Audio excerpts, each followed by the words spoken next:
aujourd'hui, c'est pour démarrer sur l'ensemble C. Bon, dans notre première notion, on a vu l'ensemble R que l'on peut matérialiser comme un plan agenré. Bon, on peut matérialiser l'ensemble R carré comme un plan comme ceci pour IG. C'est-à-dire, pour tout point M appartenant ici, en position là, on aura M de coordonnées X, Y. Par la suite, nous avons aussi vu qu'il y a un problème avec R. Dans le cas du discriminant inférieur à 0,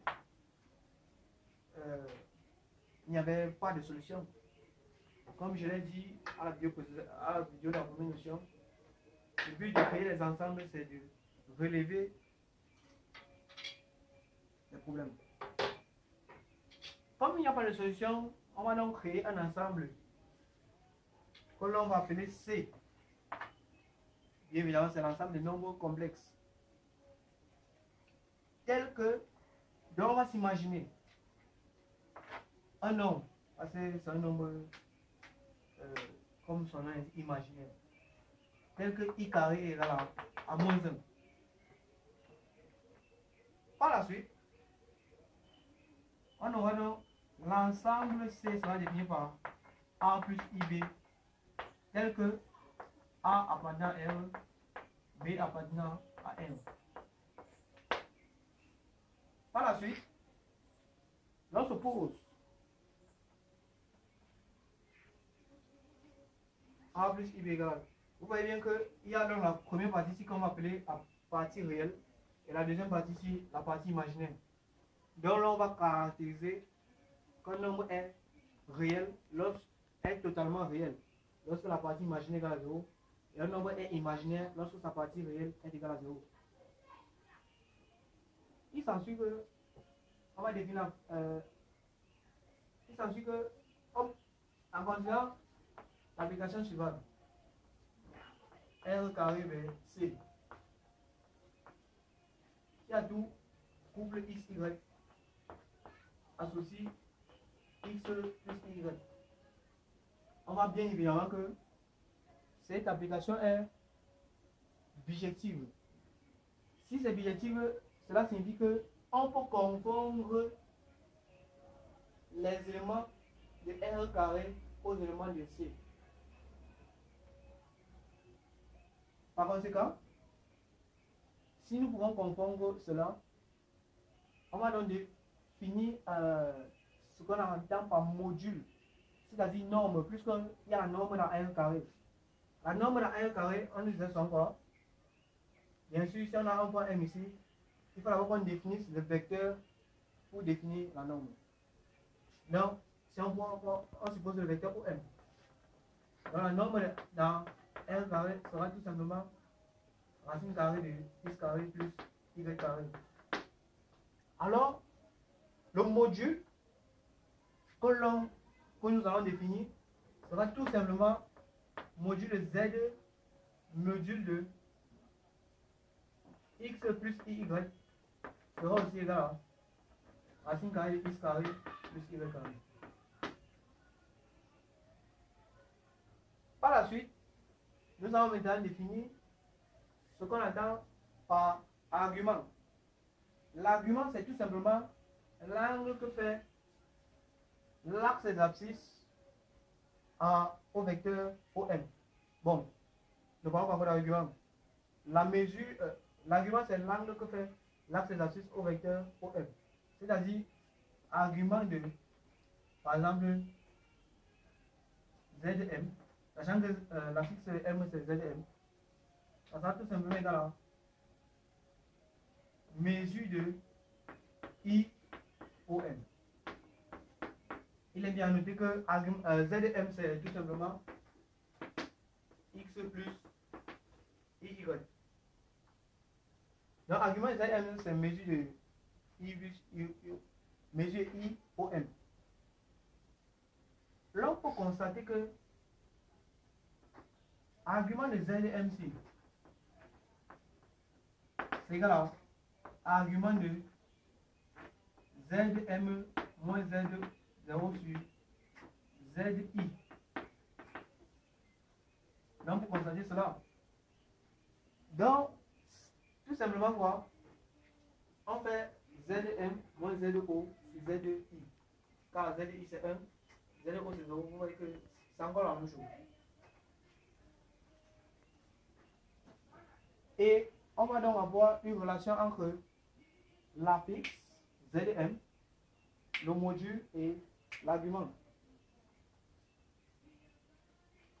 En posant nos modules Zn, il y a la racine de plus x carré plus y carré.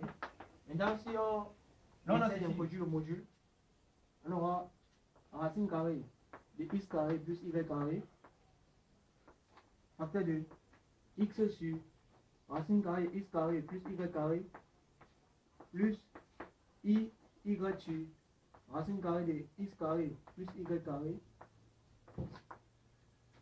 Et là, on va essayer d'analyser ce qui est entre parenthèses. En effet, si on élève la partie réelle au carré plus la partie imaginaire au carré, qu'est-ce qu'on obtient? On aura x sur racine carrée de x carré plus y carré, le tout au carré plus y sur racine carrée de x carré plus y carré, le tout au carré. On obtient x carré sur x carré plus y carré plus y carré sur x carré plus y carré. Ce qui est là, x carré plus y carré sur x carré plus y carré. Ce qui donne 1. Donc la conséquence qui s'ensuit que ceci peut être égal à un cosinus et ceci peut être égal à un sinus. Donc, on peut donc conclure qu'il existe θ dans R, tel que cos θ est égal à x sur racine carrée de x carré plus y carré,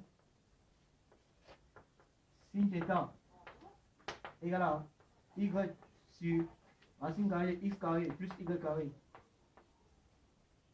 Et là, le θ, si on constate que le θ c'est encore l'argument de alpha, car si on pose l'argument de Zm en tirant cos alpha ici, cos alpha sera tout simplement égal à quoi? Côté adjacent sur hypoténuse, ce qui serait égal à quoi? En projetant ceci, on trouve x, en projetant là, on trouve y. On aura x sur racine carrée de x carré plus y carré, et sin alpha c'est égal à y sur racine carrée de x carré plus y carré. Donc, on constate que le θ là est égal à alpha à 1 2 capi. Ouais. Car nous savons que cos θ, bon, nous savons que la portion cos est périodique. Car la période de cosinus c'est 2π et sinus c'est 2π. On peut donc déduire la relation θ égale à alpha plus 2 capi. Donc la mesure principale de cet angle c'est alpha. Par suite, nous pouvons donc poser, on pose la fonction exponentielle iθ est égale à cos θ plus i sin θ, avec cos θ et sin θ définis comme précédemment. On peut donc déduire la relation suivante. Z est égal à module de Z exponentielle iθ avec θ l'argument de Z. Par la suite, on peut déduire la formule de Moivre qui dit ceci. Si on a Z puissance n, pour trouver l'expression complexe de Z puissance n, on peut directement déduire que ça sera R, ça sera de module de n et d'argument n et θ. Bon, plus de capital. Et par la suite, nous distinguons aussi les équations de racine n-ième. C'est-à-dire Si on a peut-être z puissance n égale à 1 z0, là on va dire que ça c'est que z est la racine énième de z0. Ceci implique quoi? Ceci implique que, d'après ce qu'il possède, on aura, si on pose module de z2, donc si on pose le module de z égal à r, le module de z0 égal à r0, module de argument de z0 égal à θ. Nous avons les relations suivantes. Nous aurons tout simplement, d'après ce qu'il possède, nous aurons r puissance n, puisqu'on a dit que l'argument sera n et θ. On aura r puissance n sera égal à quoi? C'est égal à r0 et n et θ, c'est égal à quoi? C'est égal à θ plus 2kπ. Implique r sera tout simplement égal à racine énième de r0 et θ. Bon, ici c'est θ prime. On aura θ prime sera égal à θ sur n plus 2kπ sur n, virgule, k appartenant à z1 point jusqu'à n-1. Ceci signifie seulement que k va avoir la valeur 0, 1, 2, 3 jusqu'à n-1. Comme cas particulier, on va trouver par exemple les racines énièmes de 1. Donc c'est-à-dire on pose z0 égale à 1. Là on veut trouver les racines énièmes de 1. Alors on aura les relations suivantes. On aura r égale à la racine énième de 1, parce que le module 1 c'est qui donne 1, et les θ prime c'est égal à quoi? À 2kπ sur n. Là, nous savons que l'argument de 1 c'est 0. Donc k appartenant à 0, 1, 2, on va jusqu'à n-1. Donc, c'est tout pour le cours sur les nombres complexes et à très bientôt.